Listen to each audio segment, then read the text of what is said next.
Hello everyone, I am Dhruv Kumar and welcome to my channel The Guiding Star.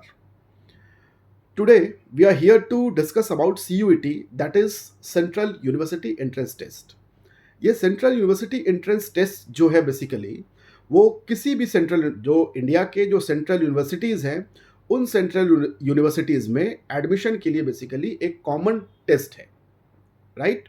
Common test इससे पहले होता क्या था कि जितनी भी सेंट्रल यूनिवर्सिटीज़ होती थी, जैसे एक एग्जांपल ले लो कि डीयू जैसे एक सेंट्रल यूनिवर्सिटी है और डीयू के किसी कॉलेज में आपको एडमिशन लेनी हो, तो वैसे कंडीशन में आप होता क्या था कि जो 12th की मार्क्स होती है, जो 12th का जो मार्क्स होता था, उस मार्क्स के बेसिस पे आपको आपके डिज़ायर्ड सब्जेक्ट में, आपके डिज़ायर्ड कॉलेज में आपको एडमिशन दी जाती थी। जो भी कट ऑफ लिस्ट निकलती उस कट ऑफ लिस्ट के बेसिस पे। अब उस सिस्टम को ख़त्म करके सेंट्रल गवर्नमेंट ने नई स्कीम लाई है कि अब 12th का मार्क्स जो है वो एडमिशन का बेस नहीं होगा, एडमिशन का क्राइटेरिया नहीं होगा। अब जो एडमिशन दिया जाएगा सेंट्रल यूनिवर्सिटी के किसी भी कॉलेज में, वो होगा ये CUET का स्कोर, कि आप CUET एक कॉमन यूनिवर्सिटी जो सेंट्रल यूनिवर्सिटी एंट्रेंस टेस्ट है, वो टेस्ट आप दो। उस टेस्ट में आप जो भी स्कोर कर रहे हो, उस स्कोर के बेसिस पे आपको आपका डिज़ायर्ड कॉलेज, आपको आपका डिज़ायर्ड सब्जेक्ट प्रोवाइड किया जाएगा। That's right. CUET से पहले होता क्या था कि कई सारे बच्चे ऐसे होते थे, मान लो कि किसी कारणवश उनकी तबीयत खराब हो गई या उस एग्ज़ाम के दिन उनका परफॉर्मेंस बढ़िया नहीं रह पाया या कोई और भी रीज़न रहा हो जिससे कि उनका 12th के मार्क्स में थोड़ी गड़बड़ी आ गई, उतना मार्क्स नहीं ला पाए वो जितना कि उनको लाना चाहिए था किसी खास कॉलेज में या किसी खास सब्जेक्ट के एडमिशन के लिए। अब क्या होता था कि वो उनके लिए एक फ्रस्ट्रेटिंग सिचुएशन हो जाता था, क्योंकि जो भी एडमिशन मिलती थी वो मिलती उनके 12th के मार्क्स के बेसिस पे। तो अब इस इरेगुलरिटी को दूर करके और ये बोला गया कि ठीक है, कोई बात नहीं, आपके 12th में चाहे जितने भी मार्क्स हों, उस मार्क्स को आप किनारे करो और इस CUET जो टेस्ट है, उस CUET टेस्ट में आप अच्छा स्कोर करो और अपने अच्छे स्कोर के बेसिस पे आप DU के या BHU के या JNU के या AMU के या ऐसे जितने भी सेंट्रल यूनिवर्सिटीज़ हैं, उसमें अपने किसी खास सब्जेक्ट या किसी खास कॉलेज में आप चाहो तो आकर के एडमिशन ले लो। That's right. अब हम ये जानें कि जो CUET है इसका पैटर्न क्या होगा, इसका जो स्ट्रक्चर है वो किस तरीके से इसको स्ट्रक्चर किया गया है, क्या स्ट्रक्चर है इस CUET का, किस तरीके का एग्ज़ाम होगा इसमें। इसमें बेसिकली आप देखेंगे, अगर आप CUET जो समर्थ वेबसाइट है उसके थ्रू आप गए होंगे तो आपने देखा होगा कि इसमें बेसिकली 3 पार्ट में इसको डिवाइड किया गया है। That's right. 3 पार्ट जो है, पार्ट 1 जो है, पार्ट 1 के 2 सब पार्ट्स हैं, part 1A and 1B। 1A and B जो है ये बेसिकली लैंग्वेज से एसोसिएटेड है। लैंग्वेज जो मोस्टली जो मोस्ट पॉपुलर जो लैंग्वेजेस हैं वो आपका हिंदी और इंग्लिश है। जो 2 लैंग्वेज आपको लेना ही लेना है, ये 2 लैंग्वेज कंपलसरी है आपके लिए। जो थर्ड लैंग्वेज है, वो थर्ड लैंग्वेज आपके ऊपर है कि आप अगर उस लैंग्वेज में फर्दर आप प्रोसीड करना चाहते हो अपना education, then you can opt for the third language. वो थर्ड लैंग्वेज होगा जैसे कि आपका स्पेनिश हो गया या मंडारियन हो गया या फ्रेंच हो गया या रशियन हो गया, तो ये फोर्थ लैंग्वेज आपका होगा, उस थर्ड लैंग्वेज होगा आपका, ये थर्ड लैंग्वेज आप उसके बेसिस पे ले सकते हो। That's right. तो part 1A and part 1B, जो फर्स्ट पार्ट है, उसके 2 सब पार्ट्स हैं, पार्ट 1A, पार्ट 1B, ये लैंग्वेज से एसोसिएटेड है। Minimum you have to opt 2 languages, maximum you have to opt 3 languages. मतलब 3 लैंग्वेज से आप ज़्यादा नहीं ले सकते और 2 लैंग्वेज से आपको कम लेना नहीं है। That's right. अब आ जाए पार्ट टू की। पार्ट 2 जो है यही आपका मेन सब्जेक्ट है, जिसको कि हम डोमेन बेस्ड सब्जेक्ट्स बोलते हैं, जिसमें कि कई सारे सब्जेक्ट्स दिए गए हैं, जो आपका रेगुलर सब्जेक्ट है जिसमें कि आपको एडमिशन लेना है। जैसे इसमें हिस्ट्री हो गया, पॉलिटिकल साइंस हो गया, सोशियोलॉजी हो गया, ज्योग्राफी हो गया, इन्वायरमेंटल स्टडीज़ हो गया, फिजिक्स, केमिस्ट्री, मैथ्स, ऐसे जितने भी जो कोर सब्जेक्ट्स हैं वो आपके पार्ट 2 में रखे गए हैं, जो डोमेन बेस्ड सब्जेक्ट्स हैं। इस डोमेन बेस्ड सब्जेक्ट्स में आप मैक्सिमम जो सब्जेक्ट ले सकते हो वो 6 सब्जेक्ट ले सकते हो। तो फिर आप उस 6 सब्जेक्ट्स के लिए आपको एग्जाम में अपियर होना पड़ेगा। That's right. और अब जो थर्ड पार्ट है इसका, वो है जनरल टेस्ट। जनरल टेस्ट नाम में ही इसका पता चल रहा है कि जनरल इन द सेंस कि इसमें आपको सारी चीज़ें पूछी जाएंगी। जैसे जो डोमेन बेस्ड जो टेस्ट होगा, जो सब्जेक्ट टेस्ट जो होगा, जैसे आपने हिस्ट्री आपने ऑप्ट किया है, तो हिस्ट्री जो ऑप्ट किया है तो आपका जो भी क्वेश्चन होगा इसमें वो हिस्ट्री से रिलेटेड क्वेश्चन होगा। मतलब क्लास 12th की जो NCERT जो आपने पढ़ी होगी हिस्ट्री की, उससे क्वेश्चंस बनेंगे आपके, जो हिस्ट्री का जो डोमेन बेस्ड क्वेश्चन होगा। पॉलिटिकल साइंस का जो क्वेश्चन होगा वो पॉलिटिकल साइंस की जो क्लास 12th की जो एनसीईआरटी होगी उस क्लास 12th की एनसीईआरटी के पॉलिटिकल साइंस से क्वेश्चंस बनाए जाएंगे उससे। ठीक है, इसका सिलेबस क्या है, इस सिलेबस को हम लोग कैसे स्ट्रेटेजाइज करेंगे, इसको तो डिस्कस बाद में करेंगे। पहले हम एक ओवरऑल स्ट्रेटेजी की बात करें, ओवरऑल उसके स्ट्रक्चर की बात कर लेंगे, पैटर्न की बात कर लेंगे कि इसका पूरा पैटर्न कैसा है सीयूईटी का। तो पार्ट 1 आपने देखा कि part 1 and B is related to language, part 2 is related to domain based subject. Domain based का मतलब कि जो आपके कोर सब्जेक्ट्स हैं, हिस्ट्री जैसे हो गया, पॉलिटिकल साइंस हो गया, ज्योग्राफी हो गया, इकोनॉमिक्स हो गया, इस तरीके के सब्जेक्ट्स।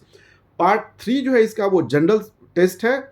इस जनरल टेस्ट में आपको कोई स्पेसिफिक सब्जेक्ट से नहीं होगा, इसमें एक जनरल नॉलेज, एक जनरल अवेयरनेस की एक्सपेक्टेशन आपसे की जाएगी, और वो भी उसका लेवल भी बहुत ज़्यादा नहीं होगा, बहुत हाई लेवल का नहीं होगा, वो एक स्टैंडर्ड लेवल का कि 8 9 10 11 12 तक के बच्चे जिस चीज़ को समझ सकते हैं बस उतनी उसकी समझ होनी चाहिए।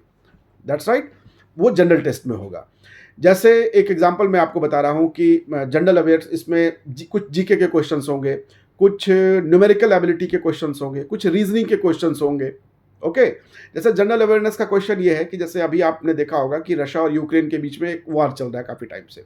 ठीक है, तो इस रशिया और यूक्रेन के वॉर में आपको पता होगा कि रशियन प्रेसिडेंट कौन है, उसमें पूछ सकता है कि भाई name the president of Russia. ठीक है, 4 अलग अलग नाम दिए होंगे, उसमें से एक आपको ऑप्ट करना है।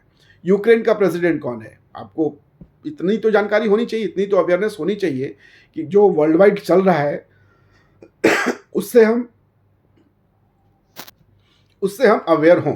दैट्स राइट, तो वो हो गया आपका जनरल टेस्ट। अब देखो कि ये जो 3 जो पार्ट्स में डिवाइड किए गए हैं इसको, part 1, part 2 and part 3। Part 1 जो होगा उससे आपको टोटल नंबर ऑफ जो क्वेश्चंस होंगे वो 50 क्वेश्चंस होंगे, जो एमसीक्यू बेस्ड होगा, मल्टीपल चॉइस क्वेश्चंस होंगे, दैट इज ऑब्जेक्टिव क्वेश्चंस होंगे। आपको उसमें सब्जेक्टिव टाइप आंसर नहीं लिखना है। आपको एक क्वेश्चन होगा, 4 ऑप्शंस होंगे, एक सही ऑप्शन होगा, 3 गलत ऑप्शन होंगे, एक सही ऑप्शन को आपको टिक करना है, और ऐसे ऐसे आपको 50 क्वेश्चंस होंगे, जिसमें कि सॉल्व करना है आपको सिर्फ 40 क्वेश्चंस। ओके, मतलब 50 क्वेश्चन आपके पास होंगे, जिनमें से कि 40 क्वेश्चन ही आपको अटेम्प्ट करने हैं, 10 क्वेश्चन आप छोड़ सकते हो। मतलब जो आपका स्कोर बनेगा वो 40 क्वेश्चन पे आपका स्कोर बनेगा। That's right. दूसरा अब आ जाए, देखें पार्ट 2 की बात करें अगर हम, उसमें भी सेम पैटर्न होगा, 40 क्वेश्चंस होंगे, और उस 40 क्वेश्चन में 50 क्वेश्चंस होंगे, जिसमें कि आपको 40 क्वेश्चंस को अटेम्प्ट करने हैं। ठीक है, पार्ट 3 में भी ऐसे ही होंगे, मल्टीपल चॉइस क्वेश्चंस होंगे, और उन मल्टीपल चॉइस क्वेश्चन में एक सही आंसर चुनना है, और बाकी के 3 आंसर जो होंगे वो गलत आंसर होंगे। That's right.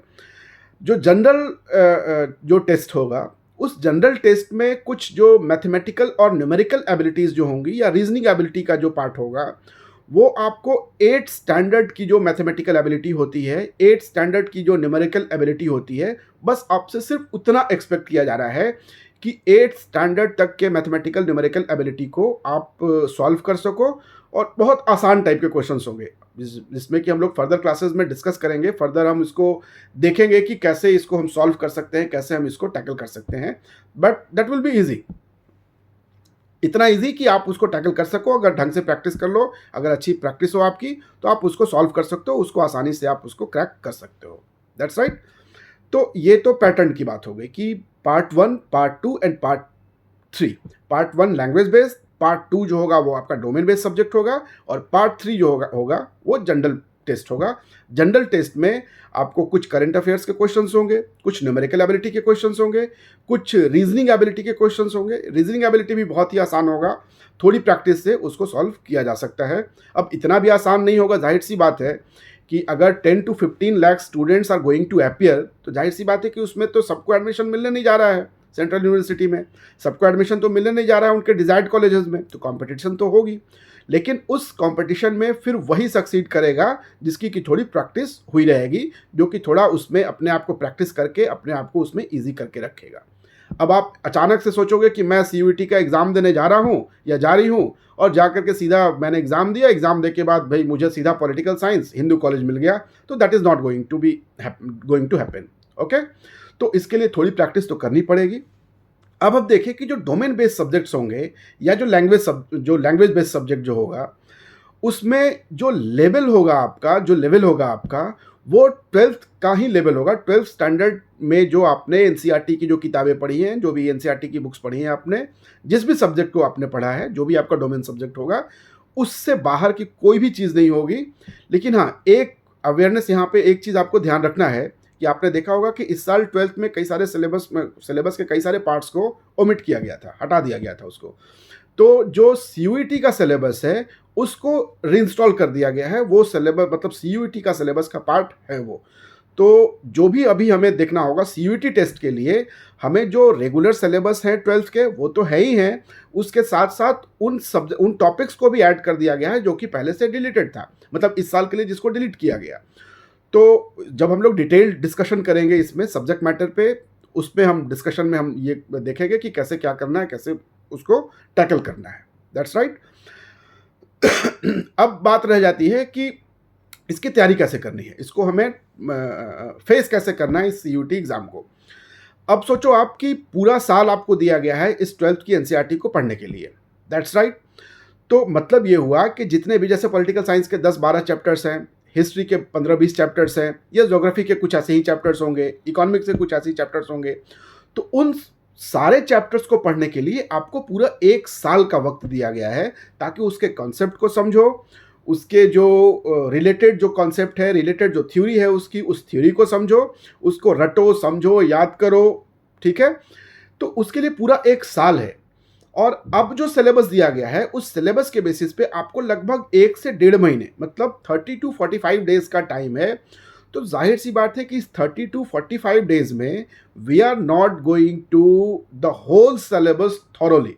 Whole syllabus in the sense कि हम पूरा सिलेबस तो करेंगे, लेकिन एनसीईआरटी के एक एक चैप्टर को एक एक लाइन से तो हम पढ़े हैं, ये पॉसिबल तो है नहीं हमारे पास, क्योंकि उसके लिए तो पूरा 1 साल का समय, एक पूरा 1 ईयर दिया गया था, जिसको कि हमने पढ़ा। कई बच्चों ने पढ़ा होगा उसको, जाहिर सी बात है। कई बच्चे उसको नहीं भी पढ़ पाए होंगे, तो उनको भी चिंता करने की ज़रूरत नहीं है, क्योंकि अभी जो हम 30 से 45 दिन का जो समय दिया गया है, जो टाइम दिया गया है, उस 30 टू 45 डेज में एक ओवरऑल कंसेप्ट तो लेंगे हम सब्जेक्ट का। ठीक है। जो भी सिलेबस होगा, जो भी टॉपिक मैटर होगा, उसका एक ओवरऑल तो कंसेप्ट लेंगे, लेकिन उससे ज़्यादा हमारा फोकस होगा क्वेश्चन प्रैक्टिस को लेकर के, कि कैसे क्वेश्चंस आएंगे, किस तरीके के क्वेश्चंस बनाए जा सकते हैं, और अगर वैसे क्वेश्चंस आएंगे तो उनको कैसे टैकल करें। तो उसके लिए आपको इंफॉर्मेशन बिल्कुल आपके दिमाग में याद होना चाहिए, आपके दिमाग में हमेशा एकदम 1 क्लिक पे होना चाहिए। जैसे अगर मान लो सब्जेक्टिव टाइप ऑफ क्वेश्चंस हो, तो उस सब्जेक्टिव क्वेश्चन में आप तो कुछ भी मान लो कि थोड़ा बहुत पॉइंट जान रहे हो तो घुमा फिरा के आगे पीछे करके लिख सकते हो आप। लेकिन जहाँ पे अगर ऑब्जेक्टिव क्वेश्चन होगा, तो उस ऑब्जेक्टिव क्वेश्चन की अपनी कुछ प्लस पॉइंट है तो कुछ खामियां भी हैं उसकी, कि अगर आपको आंसर आ रहा है तो तभी आप टिक करोगे, आंसर नहीं आ रहा है क्योंकि एक ही सही आंसर है और दूसरा कोई ऑप्शन तो है नहीं उसमें, कोई दूसरा विकल्प तो है नहीं उसमें। तो हमें यहाँ पे हमारी प्रैक्टिस जो होगी वो सबसे ज़्यादा काम आएगी, कि हम जितने ज़्यादा क्वेश्चंस अपने सिलेबस से रिलेटेड, जो टॉपिक मैटर है, जो सब्जेक्ट मैटर है, उससे रिलेटेड जितने ज़्यादा क्वेश्चंस हम यहाँ पे प्रैक्टिस करेंगे उस सब्जेक्ट से रिलेटेड, पहले उसके कॉन्सेप्ट को समझ लेंगे कि ये टॉपिक का ये चैप्टर, जैसे मान लो कि हिस्ट्री की बात करें हम, कि हड़प्पन सिविलाइजेशन आपने पढ़ा होगा हिस्ट्री में। अब उस हड़प्पन सिविलाइजेशन की एक ओवरऑल थीम हम डिस्कस करेंगे, जो कि मुश्किल से आधा घंटा 1 घंटा में हम लोग उसको डिस्कस करके फिनिश कर देंगे। ठीक है। क्योंकि आपने पूरा साल पढ़ा है उसको, तो हमें एक एक पॉइंट, एक एक पैराग्राफ से नहीं गो थ्रू होना है, हमें देखना है कि एक ओवरऑल उसका सब्जेक्ट क्या है, सब्जेक्ट मैटर क्या है उसका।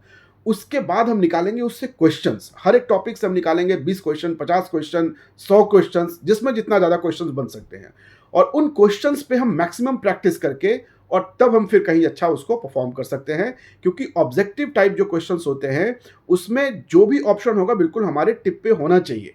जैसे अगर पूछ रहा है कि पॉलिटिकल साइंस में जैसे मान लो आपसे पूछता है कि आर्टिकल 19 इज रिलेटेड विद, जो आर्टिकल 19 ऑफ द कॉन्स्टिट्यूशन है वो किस चीज़ से रिलेटेड है, तो वो तो किसी एक ही चीज़ से रिलेटेड होगा, एक ही आंसर आपका सही होगा। तो वो तो एक्यूरेटली आपको पता होना चाहिए कि आर्टिकल 19 जो है वो किससे रिलेटेड है। That's right.